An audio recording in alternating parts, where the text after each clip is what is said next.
Ce qui m'a amené dans le cœur des origines, c'était vraiment cet appel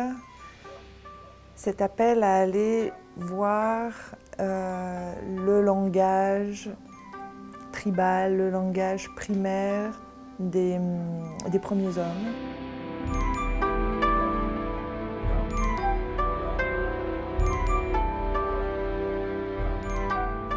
Et qui m'a amené donc dans une recherche presque archéologique, tant au niveau plastique, tant au niveau de mon être. Le langage d'origine m'a permis, enfin tout le processus de création m'a permis d'aller rejoindre un langage universel et puis de me sentir enracinée avec ce langage-là.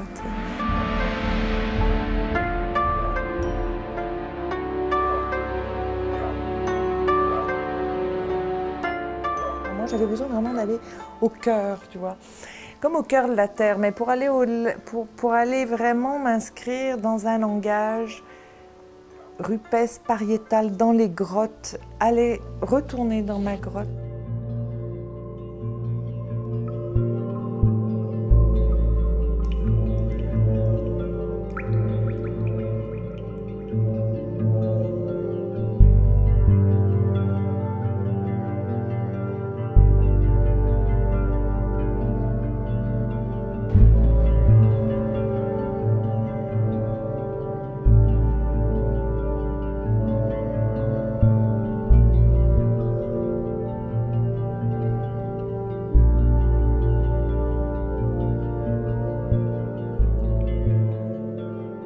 D'ailleurs, on devient un vrai alchimiste quand on commence à jouer avec les pigments, les encres et tout, mais qui, elle, a toujours raison.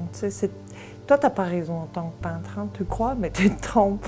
Donc c'était vraiment laisser la place à l'inconnu, tout en sachant, tout en ayant quand même une connaissance cérébrale, mais en lâchant prise pour laisser être ce qui devait être, quoi, tu vois, qui est l'abstraction lyrique, quoi.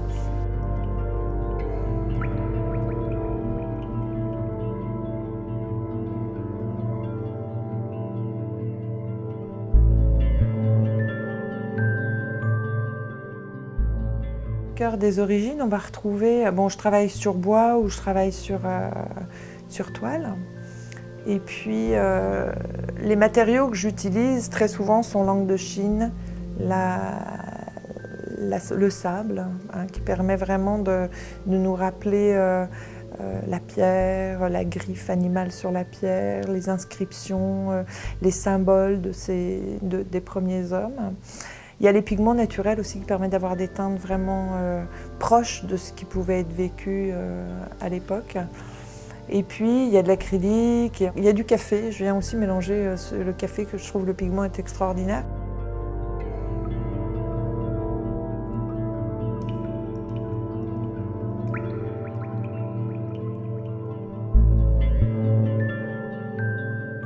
Dans les origines, on va retrouver beaucoup de rouge, alors surtout dans les premières œuvres. Et le rouge, pour moi, s'apparentant vraiment au sang, c'est certain, au sang qui est la vie pour moi, hein, et qui était utilisé par les hommes de la préhistoire, justement. Hein. C'est un pigment qu'ils utilisaient beaucoup.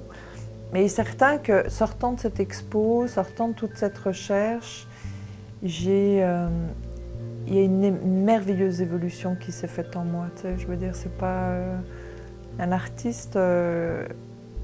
Avant tout, il est en quête, quoi. Puis cette quête, elle a été entendue, a été vue. Puis je peux dire que j'en ressors vraiment pleine et féconde, prête pour la rencontre avec l'autre.